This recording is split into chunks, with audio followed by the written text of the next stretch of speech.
Halo, ketemu lagi dengan saya Ongki Hoyanto, masih di kelas rahasia menguasai ilmu public speaking dengan teknik NLP. Dan pada video kali ini saya akan bicara tentang cara membuat ilustrasi dalam sebuah public speaking atau presentasi.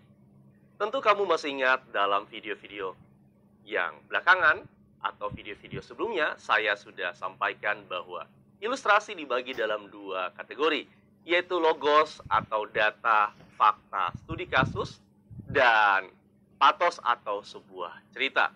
Keberhasilan seseorang dalam suatu presentasi atau public speaking tidak lepas dari keberhasilan dia memberikan ilustrasi atau menjelaskan secara detail poin yang dia sampaikan.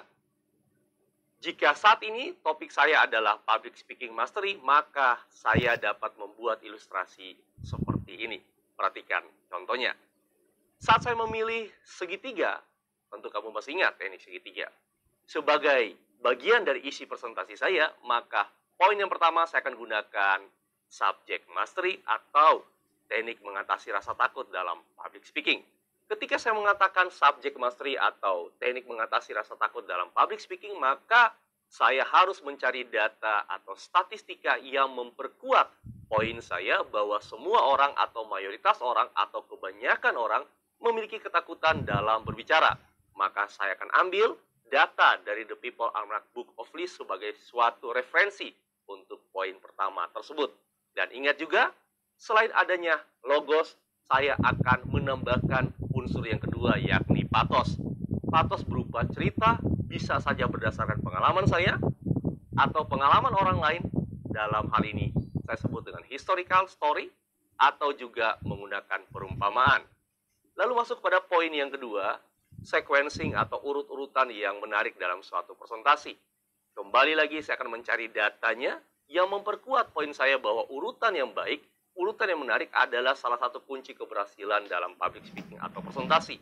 Dan saya tentu harus juga mengingat pengalaman saya, mencari pengalaman orang lain yang punya hubungan dengan poin kedua tersebut.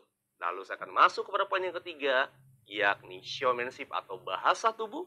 Dan kembali lagi, saya mencari data-data yang mendukung pernyataan saya bahwa bahasa tubuh adalah komponen terpenting dan komponen yang paling utama sebagai cara yang harus kamu miliki untuk menguasai ilmu public speaking. Sesudah itu, kembali lagi saya harus mencari yang namanya cerita berdasarkan pengalaman saya atau pengalaman orang lain untuk menunjang poin-poin tersebut. Mungkin saja kamu bertanya, apakah setiap poin harus ada logos dan patos? Jawabannya tentu tidak. Idealnya ketika presentasi kamu berisi begitu banyak logos, hal positifnya adalah bobot ilmiah dari presentasi kamu akan menjadi lebih tinggi. Namun kelemahannya adalah presentasi kamu cenderung membosankan. Di lain sisi, ketika kamu membuat atau memberikan begitu banyak cerita dalam presentasi kamu, maka presentasi kamu akan terdengar begitu menarik, dan kelemahannya presentasi kamu bobot ilmiahnya menjadi berkurang. Namun kombinasi yang tepat antara data, statistika, studi kasus atau yang saya sebut dengan logos dipadukan dengan cerita, entah berasal dari pengalaman pribadi kamu, pengalaman orang lain, dalam hal ini sahabat, teman, atau seorang tokoh, dan perumpamaan, menjadikan presentasi kamu jauh lebih menarik dari sebelumnya. Ingat sekali lagi, logos dan patos harus kamu masukkan dalam presentasi atau public speaking kamu. Di video selanjutnya saya akan bicara tentang teknik menutup suatu presentasi yang elegan dan diingat oleh audiens kamu.